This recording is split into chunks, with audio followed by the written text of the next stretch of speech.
Hello students, welcome to study with Sam. और आज इस वीडियो में मैं आपके सामने प्रस्तुत करने जा रही हूँ सामाजिक समझौता सिद्धांत, सोशल कॉन्ट्रैक्ट थ्योरी। इस वीडियो के अंतर्गत मैं प्रमुख सामाजिक समझौता विचारक थॉमस हॉब्स, जॉन लॉक और जे रूसो, इन तीनों के ही सामाजिक समझौता सिद्धांत का तुलनात्मक अध्ययन हम यहाँ पे अध्ययन करेंगे।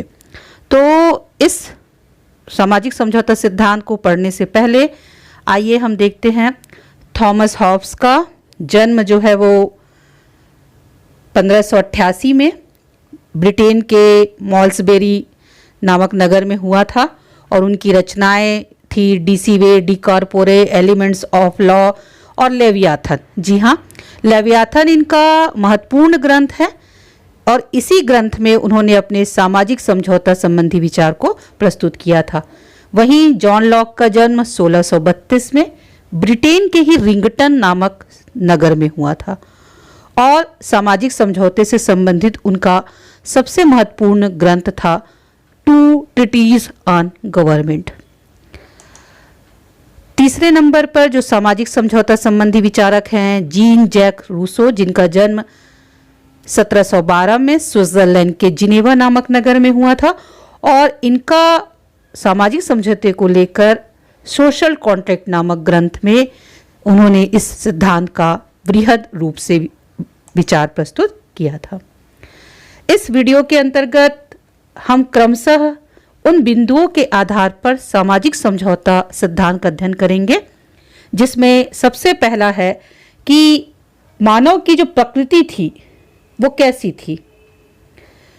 तो हॉब्स कहता है, क्योंकि हॉब्स का जन्म क्रांति के समय हुआ था और उन्होंने मानवीय स्वभाव का बुरा चित्रण ही देखा था, अतः उनकी दृष्टि से जो मनुष्य होता है भयग्रसित, स्वार्थी, हिंसक, क्रूर, कुल मिलाकर के उन्होंने मानव को दुष्ट प्राणी माना। वो कहता है कि मानव का जो स्वभाव है वो तीन चीजों से परिचालित होता है: शक्ति, भय और कीर्ति। ठीक इसके विपरीत जॉन लॉक मानता है कि मानव का स्वभाव अच्छा ही होता है, शांति प्रिय होता है, सद्भावना से परिपूर्ण होता है, उसमें सहयोग की भावना होती है। तो इस तरह से लॉक ने मानव को अच्छा प्राणी माना। तीसरे विचारक रूसो ने मानवीय स्वभाव का चित्रण करते हुए कहता है कि मानव जो होता है वह स्वाभाविक रूप से अच्छा प्राणी होता है और इस तरह से वो कहता है अपने उस प्राकृतिक अवस्था के मानव को उसने नोबल सैवेज का नाम दिया, यानी अच्छे के लिए अच्छा और बुरे के लिए बुरा, आदर्श और बर्बर। तो इस तरह से तीनों विचारकों ने मानवीय स्वभाव का चित्रण प्रस्तुत किया। दूसरे बिंदु के आधार पर कि उस समय की प्राकृतिक अवस्था कैसी थी, चूंकि हॉब्स मानता था कि मनुष्य भयग्रस्त, स्वार्थी प्राणी था। हॉब्स कहता है कि उस समय की अवस्था जो थी वह सतत युद्ध की अवस्था थी। लोग एक दूसरे को देख करके भयग्रसित थे।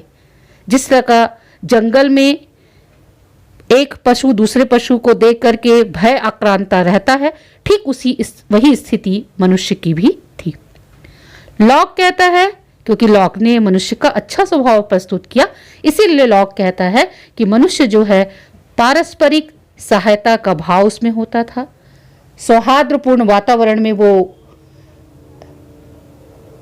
जीवन यापन करता था। इस तरह से प्राकृतिक दशा लॉक के अनुसार पारस्परिक सहायता की दशा और सौहार्दपूर्ण वातावरण की दशा मानता है।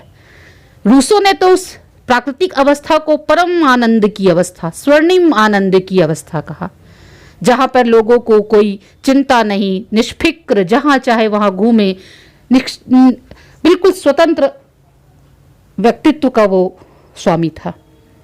उन्होंने उसको उदात्त वंचर की संज्ञा दी। तो इस तरह से प्राकृतिक दशा का तीनों विचारकों ने चित्रण प्रस्तुत किया। क्या उस प्राकृतिक अवस्था में कुछ प्राकृतिक नियम थे?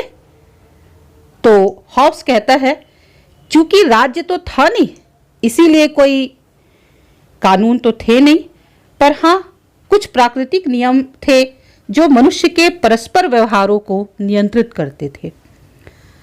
वो था जीवन को सुरक्षित या संरक्षित करने का, और दूसरा शांति बनाए रखने का। क्यों? क्योंकि सभी लोग युद्ध की अवस्था से, हिंसा जनित भय से ग्रसित थे, इसीलिए चाहते थे कि इसीलिए उन्होंने शांति बनाए रखना जो था वो एक प्राकृतिक नियम के अंतर्गत उसको रखा।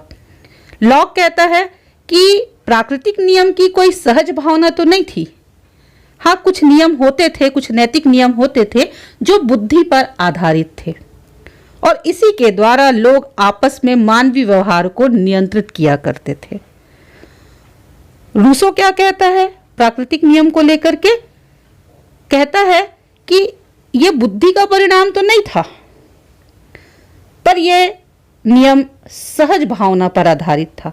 यानी लोग एक दूसरे की मदद किया करते थे, ज्यादा कुछ सोचते विचारते नहीं थे, आवश्यकता पड़ने पर सहजता से एक दूसरे की मदद किया करते थे। यानी एक तरह से अनुभूति से उत्पन्न होने वाली सामाजिकता का भाव उस समय के मनुष्यों में था, और यही इसी नियम वहां पे संचालित थे। रही बात क्या कोई प्राकृतिक अधिकार थे, तो हॉब्स कहता है कि कोई प्राकृतिक अधिकार तो था नहीं।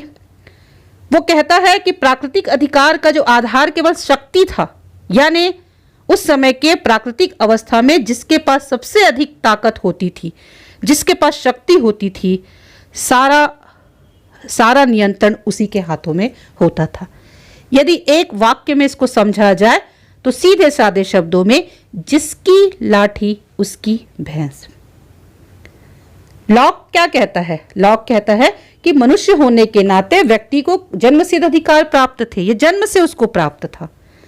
लॉक इस बात को स्वीकार करता है कि कुछ ऐसे अधिकार जो मनुष्य को जन्म के साथ ही प्राप्त होते थे। कौन से? जीवन जीने का अधिकार। दूसरा कहता है स्वतंत्रता प्राप्ति का अधिकार, यानी स्वतंत्र रहने का अधिकार, और तीसरा कहता है संपत्ति का अधिकार। तो इस तरह से लॉक इस बात को स्वीकार करता है कि मनुष्य को कुछ जन्मसिद्ध अधिकार प्राप्त थे उस प्राकृतिक अवस्था में भी। रूसो क्या कहता है? रूसो कहता है कि प्राकृतिक दशा में मनुष्य को केवल स्वतंत्रता प्राप्त थी, और स्वतंत्रता से प्राप्त होने वाले हर अधिकार जो है वो मनुष्यों को प्राप्त होता है। यहां पर रूसो ने कहा है कि मनुष्य जो तो स्वतंत्र जन्म लेता है, पर वह बंधनों में क्या होता है? जकड़ा होता है। तो इस तरह से हॉब्स ने शक्ति को प्राकृतिक अधिकार के रूप में देखा। लॉक कहता है कि जन्मसिद्ध अधिकार कुछ प्राप्त थे, जीवन, स्वतंत्रता, संपत्ति, और रूसो कहता है कि नहीं, स्वतंत्रता का अधिकार और स्वतंत्रता से मिलने वाले तमाम अधिकार जो था उस समय प्राकृतिक अवस्था में मनुष्यों को प्राप्त था। तो फिर ऐसी कौन सी परिस्थितियां निर्मित हुई जो सामाजिक समझौते की आवश्यकता को महसूस किया मनुष्यों ने? क्या ऐसी स्थिति उत्पन्न हुई कि लोगों ने प्राकृतिक अवस्था को समाप्त करके राज्य या समाज जैसी संस्था के निर्माण की बात करता है? तो सामाजिक अनुबंध की आवश्यकता क्यों पड़ी? हॉब्स ने तो बता दिया भाई कि मनुष्य जो था एक दूसरे को देख करके डरता था, सतत युद्ध की अवस्था थी, अव्यवस्था फैली हुई थी। तो उन्होंने एक कारण बताया कि सतत संघर्ष से उत्पन्न होने वाली अराजकता और असुरक्षा को दूर करने के लिए ही लोगों ने आपस में मिलकर के समझौते करने का मन बनाया, या समझौते की आवश्यकता को महसूस किया। लॉक ने क्या कारण बतलाया कि समझौता क्यों हुआ? लॉक कहता है कि प्राकृतिक नियम तो थे, मानता है कि जन्म सिद्ध कुछ प्राकृतिक अधिकार लोगों को प्राप्त थे, पर ये अस्पष्ट थे, और अस्पष्ट होने के साथ साथ ऐसी कोई संस्था नहीं मौजूद थी जो इनको बराबरी से लागू करा सके। ऐसी दशा में समझौते का जन्म हुआ कि कोई ऐसी संस्था हो जो सबको बराबर से इन प्राकृतिक नियमों को लागू करा सके। रूसो ने क्या आवश्यकता महसूस की? रूसो कहता है कि व्यक्तिक संपत्ति के निर्माण से पैदा हुई उस सामाजिक विषमता को दूर करने के लिए सामाजिक समझौते की आवश्यकता हुई।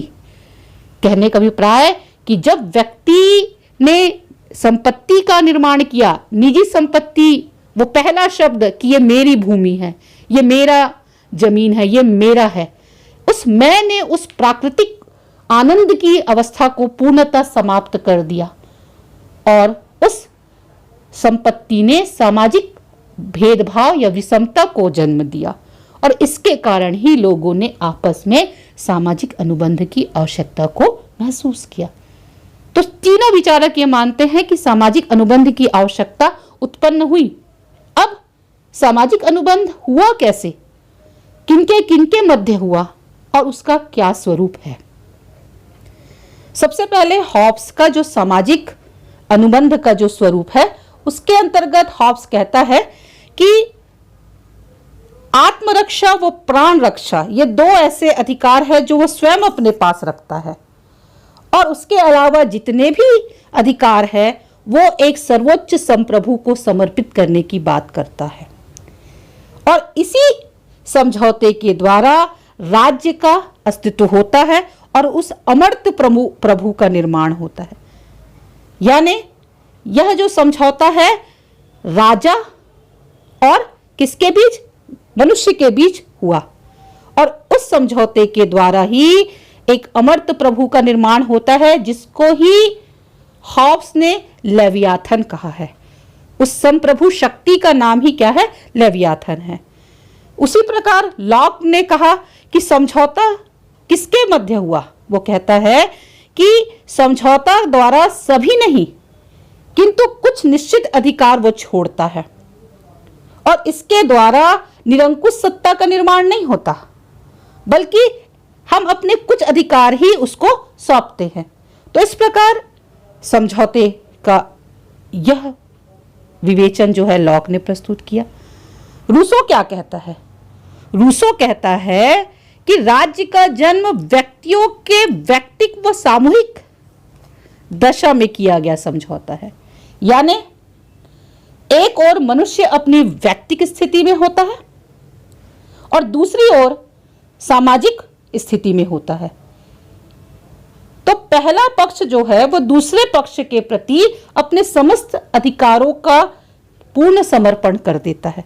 यानी व्यक्ति किसको समर्पित करता है, व्यक्तिक समूह को समर्पित करता है और अतः यह समर्पण वह स्वयं अपने प्रति ही करता है, किसी बाह्य सत्ताधारी के प्रति नहीं करता। कैसे, जैसे कि मैंने यहां पर दिखाया कि व्यक्तिक रूप में ए बी सी डी मनुष्य है और सामूहिक रूप से इन्हीं सामूहिक कैसे बनते हैं, A plus B plus C plus D को मिला देने से एक सामूहिक संस्था बनती है। यानी व्यक्ति ने व्यक्तिक रूप से अपने सारे अधिकार उस सामूहिक संस्था को दिया और सामूहिक संस्था के रूप में ही वो मौजूद है। यानी एक ओर तो वह अपने अधिकार देता है और दूसरी ओर फिर से उस अधिकार को ग्रहण कर लेता है। तो इस प्रकार से वो कहते हैं कि इस जो समझौते के द्वारा समझौते का जो शक्ति है वो कौन है, सामान्य इच्छा। और सामान्य इच्छा कैसे, हम सबकी इच्छा का सामूहिक रूप को ही सामान्य इच्छा का नाम यहाँ पर रूसो ने दिया है। तो इस प्रकार तीनों ही विचारक मानते हैं कि दो पक्षों की भी समझौता हुआ और इस समझौते के द्वारा, इस अनुबंध के द्वारा राज्य का कैसा स्वरूप है, राज्य कैसे, इस समझौते के द्वारा राज्य का स्वरूप कैसा है। तो इस समझौते के द्वारा जो राज्य निर्मित होता है उसमें हॉब्स कहता है हॉब्स का राज्य निरंकुश सत्ता है, क्योंकि वह अपने समस्त जो शक्तियां हैं वो सर्वोच्च प्रभु को यानी लेवियाथन को सौंप देता है। पर वहीं पर लॉक का जो राज्य है वो सीमित मानता है, वैधानिक राजतंत्र मानता है। और रूसो किस प्रकार के राज्य की कल्पना करता है, प्रत्यक्ष लोकतंत्र का समर्थन करता है, जो कि किस पर आधारित होता है, सामान्य इच्छा पर आधारित होता है। वो सामान्य इच्छा का प्रतिपादन करता है।